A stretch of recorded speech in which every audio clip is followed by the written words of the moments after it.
Welcome back to my channel. আশা করি আমার সব বন্ধুরা ভালো আছো। আজকে আমি একটা রুই মাছের কোরমার রেসিপি তোমাদের সাথে শেয়ার করতে চলে এসেছি। তো তার জন্য দেখো 5টা বড় সাইজের রুই মাছ নিয়ে নিয়েছি। এখন নিয়ে নিচ্ছি নুন, সমস্ত মশলাগুলো এক এক করে অ্যাড করব। এখন দিচ্ছি হলুদ আর আদা লঙ্কার পেস্ট।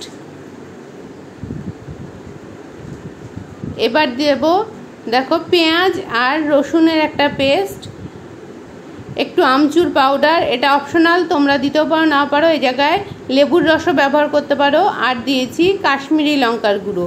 এবার ভালো করে মশলাগুলোকে দেখো মাছের সাথে ম্যারিনেট করে নিচ্ছি, দিয়ে 10 মিনিট মতো রেস্টে রেখে দেব। আর যারা এতক্ষণ আমার ভিডিওটা দেখা শুরু করেছো তাদের অসংখ্য অসংখ্য ধন্যবাদ। তা আমি এই রেসিপিটা একদম সরষের তেলে করব। কড়াইয়ে তেলটা আগে থেকে গরম করে নিয়েছি। এখন দেখো মাছগুলো এক এক করে ছেড়ে দিচ্ছি ভাজার জন্য। তো মাছগুলো ভাজার সময় মিডিয়াম আঁচে ভাজতে হবে, হালকাভাবে এপিট ওপিট করে নাড়াচাড়া করে নিতে হবে, কারণ বেশি আঁচে যদি মাছগুলো ভাজি পুড়ে যাবে, মাছগুলো খেতে টেস্ট লাগবে না। আর এই মাছগুলো খুব বেশিও যে লাল করব তা না, মশলা মাখানো আছে, এমনি এটা টেস্টটা অনেকটাই বেড়ে যায় এই মশলা মাখিয়ে নিলে। তো তার জন্য দেখো আমি মাছগুলোকে উল্টে পাল্টে ভালো করে ভেজে নিচ্ছি একটু, কিন্তু ভাজছি লাল করছি দেখো, একদম যে এমনি যেরকম মাছ আমরা ভাজি সেইভাবে ভাজছি না, একটু সাদা ভাব রয়েছে। তো উল্টে পাল্টে মাছগুলো ভাজবে। তো আমার মাছগুলো ভাজা হয়ে গেছে, এক এক করে দেখো তুলে নিচ্ছি। এই পর্যায়ে মাছগুলো তুলে নিতে হবে, এর থেকে বেশি ভাজলে ভালো লাগবে না। স্কিপ না করে ভিডিওটা দেখতে থাকো, আমি কিভাবে রুই মাছের কোরমার রেসিপিটা করি স্টেপ বাই স্টেপ দেখতে থাকো। তো এখন দেখো ওই মাছ ভাজার তেলের মধ্যে একটা বড় সাইজের পেঁয়াজ ভাজতে দিয়ে দিয়েছি। তো এটা দিয়ে আমি তৈরি করে নেব পেঁয়াজের বেরেস্তা। তো তার জন্য একটু লাল করে ভেজে নিতে হবে।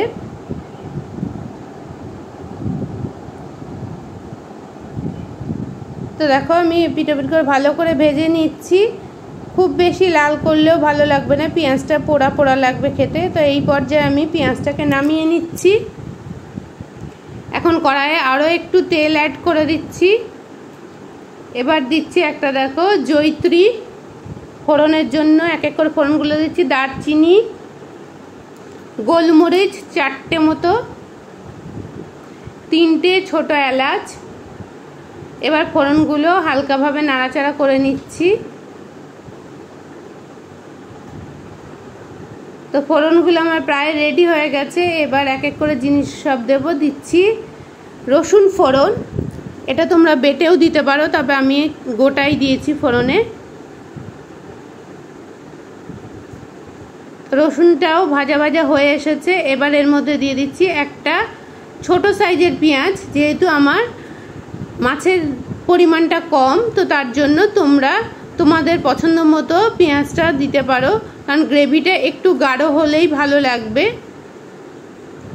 তো এখন ফোড়ন, পেঁয়াজ, রসুন সমস্ত কিছু ভেজে নিচ্ছি।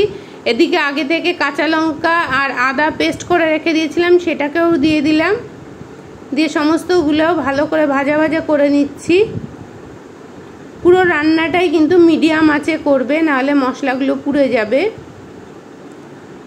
তো এই পর্যায়ে ভেজে নিয়ে আমি এর মধ্যে দিয়ে দিচ্ছি মিক্সি ধোয়া একটু জল, জিরের গুঁড়ো দিয়ে দিচ্ছি।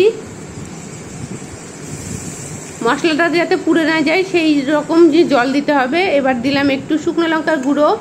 এখন দেখো আমি কতগুলো কাজু বাদাম আগে থেকে ভিজিয়ে রেখে দিয়েছিলাম, সেটার একটা পেস্ট বানিয়ে নেব। এখানে দিচ্ছি একটু কাশ্মীরি লঙ্কা, ঘরে পাতা টক দই আর কাজু বাদামটা একসাথে পেস্ট করে নেব। আর এদিকে হালকাভাবে সমানে মশলাগুলোকে নাড়াচাড়া করে যেতে হবে। তো মশলা থেকে দেখো আমার তেল পুরো ছেড়ে এসেছে, দেখে বুঝতেই পারছো। তো এবার আগে থেকে বেটে রাখা কাজু বাদাম আর টক দইয়ের যে পেস্টটা করা ছিল সেটা দিয়ে দিলাম। একদম গ্যাসের আঁচটা কমিয়ে দেবে, নাহলে টক দই থাকার জন্য কেটে যেতে পারে, তাহলে ভালো লাগবে না মাছের এই রেসিপিটা খেতে। তো এখন দেখো সমস্তগুলো ভালো করে আরও মিশিয়ে নিচ্ছি। এখন এখানে এই রেসিপিটাতে খুব বেশি হলুদের ব্যবহার করিনি, দেখতে পাচ্ছ 1 চিমটে মতো হলুদ দিয়েছি। হলুদ না দিলেও হয়, কিন্তু হলুদ ছাড়া খেতে নেই বলে একটু হলুদ দিয়েছি। একটু চিনি দিলাম, নুন দিলাম, দিয়ে সবই পরিমাণ মতো। আর এটা একটুখানি মিষ্টি টাইপের হবে, কোরমাটা একটু মিষ্টি টাইপেরই হয়। তো এখন সমস্তগুলো ভালো করে আবারও মিশিয়ে নিলাম। একটা বাটিতে একটু গরম জল নিয়ে 1 চামচ আমুল দুধ দেখো গুলে নিলাম। তোমরা এখানে আরও বেশি দুধ দিতে পারো, আমি 1 চামচই দিয়েছি। আর যদি নারকেলের দুধ থাকে তাহলে নারকেলের দুধও দিতে পারো। তো এখনও মশলাটা দেখো তেল ছেড়ে এসেছে।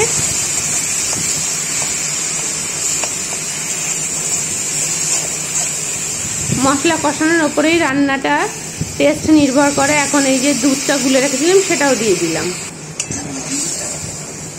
দিয়ে আবারও নাড়াচাড়া করে নিচ্ছি। এটা খুব বেশি গ্রেভি করব না, একটু গামাখা টাইপেরই করব। তো তার জন্য এখানে দেখো খুব বেশি জল দিইনি, একটু গরম জল দিয়ে দিলাম। খুব সামান্য পরিমাণেরই গরম জলটা দিলাম, যেহেতু একটু ফুটবে। সমস্ত মশলাগুলো কষিয়ে নিয়েছিলাম, একটু ফুটতে দিয়ে দিয়েছি। কাঁচা লঙ্কা দিয়ে দিলাম 2টো। আর এবার মাছটা ঢেলে দিলাম। তো কাঁচা লঙ্কাগুলো গোটা দেওয়ার জন্য হচ্ছে ফ্লেভারের জন্য, আর দেখতেও একটু সুন্দর লাগে। তো সব কিছুর জন্য দিয়েছি। আর আগে থেকে যে পেঁয়াজের বেরেস্তাটা করে রেখেছিলাম সেটাও এখন দিয়ে দিলাম, সেটাও মিশিয়ে নিচ্ছি। এবার একটু দিয়ে দিচ্ছি ঘি,